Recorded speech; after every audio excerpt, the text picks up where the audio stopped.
About 8 years ago, I started having just seemingly random health issues, and we didn't really know that they were connected in any way. It started with my knee, and then my jaw dislocated for about 9 months, and I started to think that it was doing better, and then it would just plummet again.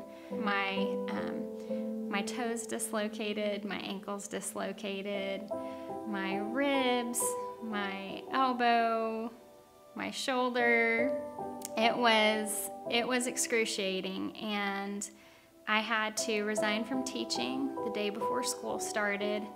That was a hit as well, because I don't like to disappoint people. We were pretty nervous. We didn't know what was going on. There was no name for what was going on with me. Lots of doctor's visits and scans, and everything kept coming back inconclusive.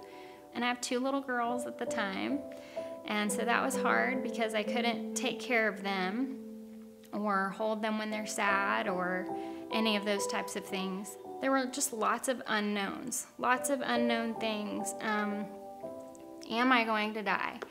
Am I going to feel like this forever? Am I going to ever be able to, hold my kids again? Things like that. It was definitely a struggle, and there were definitely lots of questions that I had for the Lord, because the things that were happening didn't line up with what I thought. And then I realized that the problem with that is that I was trying to make it make sense to me. I was trying to make it fit what I thought was important and what I thought I should be doing, what I thought life should be like. God doesn't tell us we will. He tells us that His thoughts are not our thoughts and that His ways are not our ways. And yet we still think, if it doesn't make sense to me, it doesn't make sense.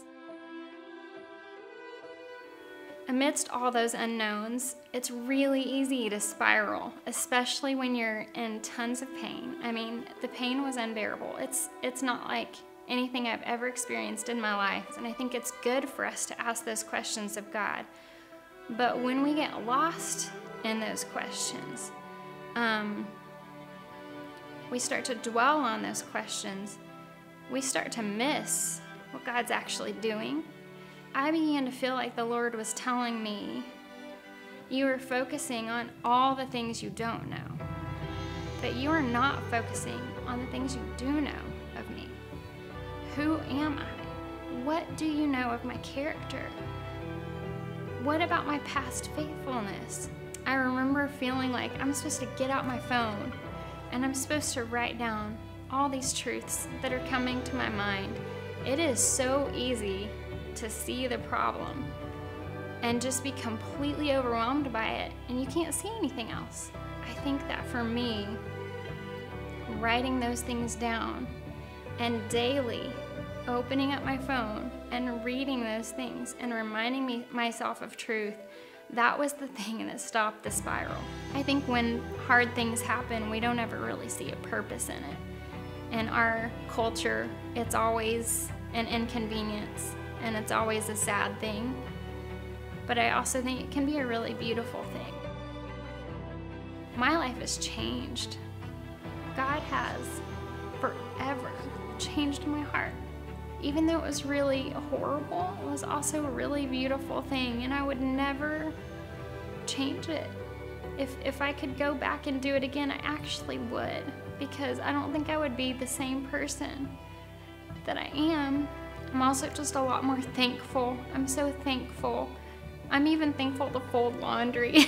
It's like, I'm so thankful my hands are working and I can fold these cute little clothes. And if somebody were to tell you, hey, this is all gonna happen, these people are gonna come to know the Lord because of this, or this is gonna encourage this person, then you would say, it's worth it, let's do it.